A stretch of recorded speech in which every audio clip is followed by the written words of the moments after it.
त्रिकोणाच्या बाजू दिल्या आपल्याला 3, एक दिली 8 सेंटीमीटर, दुसरी 5 सेंटीमीटर, तिसरी दिली 15 सेंटीमीटर.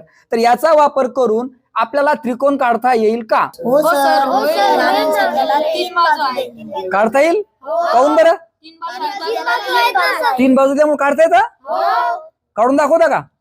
नाही काढता आलं तर चला मी एक ऍक्टिव्हिटी करतो. एक तुम्हाला 8 सेंटीमीटरची काडी देतो, एक 5 सेंटीमीटरची काडी देतो, एक 15 सेंटीमीटरची काडी देतो. 3 काड्या जोडल्या तर त्रिकोण होईल का? दाखवा करून. आता आपण काड्या कट करू. पहिले कितीची करायची आपल्याला? 8 सेंटीमीटरची. लक्षात ठेवा 8 सेंटीमीटर मला खून करू द्या. कुठे?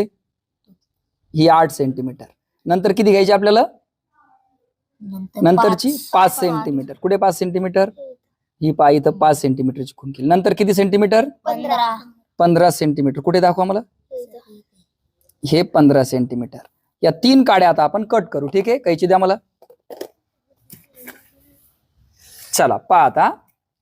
ही आपली पहिली 8 सेंटीमीटर, ही आपली 5 सेंटीमीटर आणि ही आपली 15. चला या 3 काड्याचा उपयोग करून मला त्रिकोण तयार करून दाखव. कर बेटा.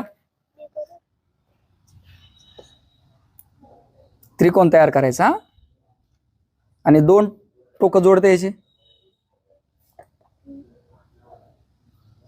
जोडा अजून जवळजवळ घे, जवळजवळ.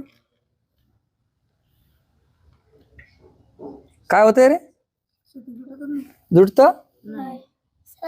ह्या अशा जरी केल्या तरी दोघांमध्ये हा गॅप शिल्लक राहिला. झाला का त्रिकोण तयार? नाही. काऊन नाही झाला? याला एक नियम आहे.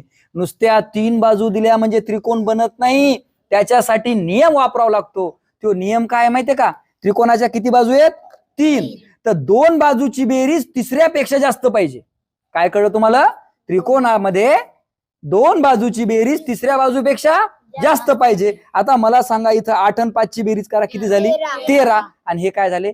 15. म्हणजे दोघांची बेरीज लहान पडली ना, हा त्रिकोण तयार होत नाही. हा आहे सिंपल नियम. आणि तुम्हाला जर कळलं असेल तर कॉमेंट मध्ये नक्की सांगा या 2 पैकी कोणता त्रिकोण होईल आणि कोणता त्रिकोण होणार नाही.